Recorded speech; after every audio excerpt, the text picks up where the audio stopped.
दोस्तों आपने कई बार तो सुना ही होगा कि तुम पैसे इधर उधर ना रखते हुए बैंक के अंदर ही रख दो, तो बैंक में रखते आपको इंटरेस्ट मिलेगा। और दोस्तों ऐसा होता भी है, कई बड़े बड़े जो लोग रहते हैं वो उनके पास जिनका ज़्यादा पैसा होता है तो वो अपने घर वगैरह में ना रखते हुए अपने बैंक में रखते हैं, क्योंकि उन्हें पता है कि बैंक में रखने से वो बैंक उन्हें इंटरेस्ट देगा। पर दोस्तों क्या आपको पता है कि आखिर बैंक वाले पैसे कैसे कमाते हैं जो उन्हें इतना इंटरेस्ट मिल जाता है? तो दोस्तों आज की वीडियो में आपको यही बताने वाले हैं, वो बैंक को सभी कामों के बारे में जिन कामों से बैंक पैसा कमाता है। तो दोस्तों वीडियो को अंत तक जरूर देखिएगा। वो दोस्तों वीडियो शुरू करते हैं। दोस्तों बैंकों की बात करें तो बैंक कई अलग अलग तरीक़ों से पैसा कमाता है। दोस्तों इसमें सबसे मेन काम देता है लोन का, क्योंकि दोस्तों आज के समय कोई भी आदमी हुआ, गरीब हुआ अमीर हुआ या फिर करोड़पति अरबपति ही क्यों ना हुआ, वो आदमी लोन जरूर लेता है, उसके लोन जरूर चलते हैं। और दोस्तों वो लोन लेने के लिए किसी दिन बनिए के पास या फिर बाजार में नहीं जाता, वो जाता है बैंक के पास। और दोस्तों बैंक से लोन लेता है। और बैंक के पास पैसे कहाँ से आते हैं?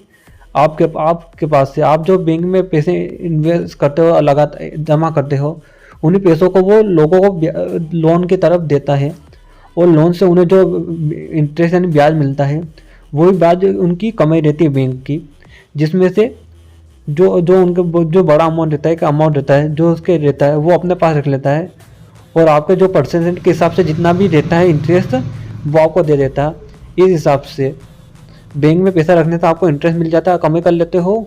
और बैंक वाले आपका पैसा घुमा फिरा कर दूसरों को देकर अपनी कमाई कर लेते हैं। इस तरह बैंक पैसा कमाते हैं।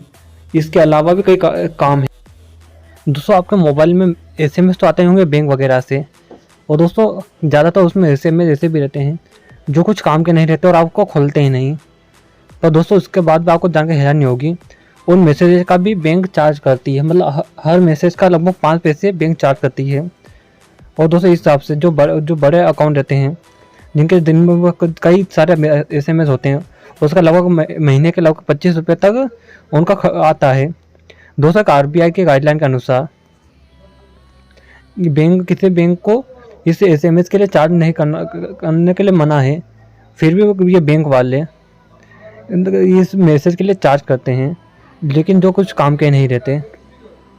इसके अलावा बात करें डेबिट कार्ड वगैरह के मेंटेनेंस की, तो दोस्तों डेबिट कार्ड वगैरह के लिए मेंटेनेंस चार्ज लगता है। और दोस्तों आप अगर एटीएम वगैरह से पैसे निकालते हो तो उसमें भी आप 1-2-3 बार निकालो तो आपको कुछ नहीं लगता, पर अगर आप 2-3 बार से ज़्यादा निकाल लो तो उसके लिए आपको लगभग हर ट्रांजेक्शन 25-30 रुपये देना पड़ जाते हैं। और दोस्तों डेबिट कार्ड अगर आप बनवाते हो तो उसमें भी आपको लगभग 500 रुपये तक आपको लग जाते हैं, और वो आपको ही देना पड़ता है, वो बैंक वाले नहीं देते।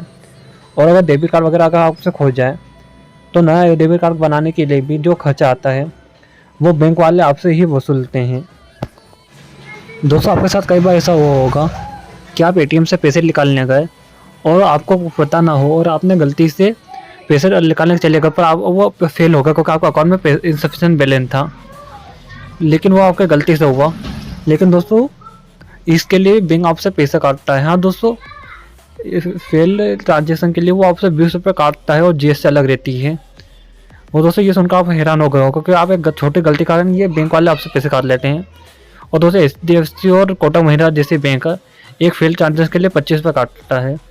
और दोस्तों इसके अलावा कैश ट्रांसफर यानी पैसे निकालने के पे भी वो आपसे इंटरेस्ट लेता है। यानी दोस्तों हर बैंक की लिमिट लेती है। जैसे किसी बैंक की एक्सिस बैंक की 2 लाख से 4 लाख की लिमिट है, यानी महीने में आप 2 से 4 लाख रुपए तक उसमें निकाल सकते हो। लेकिन अगर आप 4 लाख से ज़्यादा पैसा अगर कैश निकालते हो तो आपसे 2.5% इंटरेस्ट लेता है वो बैंक। इसके अलावा भी मेंटेनेंस चार्ज वगैरह ने लॉकर के अलग। और दोस्तों कई लोगों के मन में सवाल होगा कि क्या बैंक वाले आपसे जो पैसा लेते हैं, क्या वो सारा का सारा पैसा लोन या फिर वगैरह हम दे देते हैं?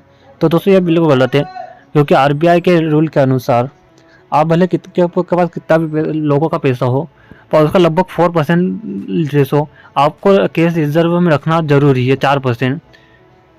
और बाकी भले आप चाहो तो लोन वगैरह में बांट सकते हो। और दोस्तों इसके अलावा आपको गवर्नमेंट पॉलिसी, गोल्ड वगैरह सेक्टर और पब्लिक सेक्टर में भी गवर्नमेंट में देना ज़रूरी है।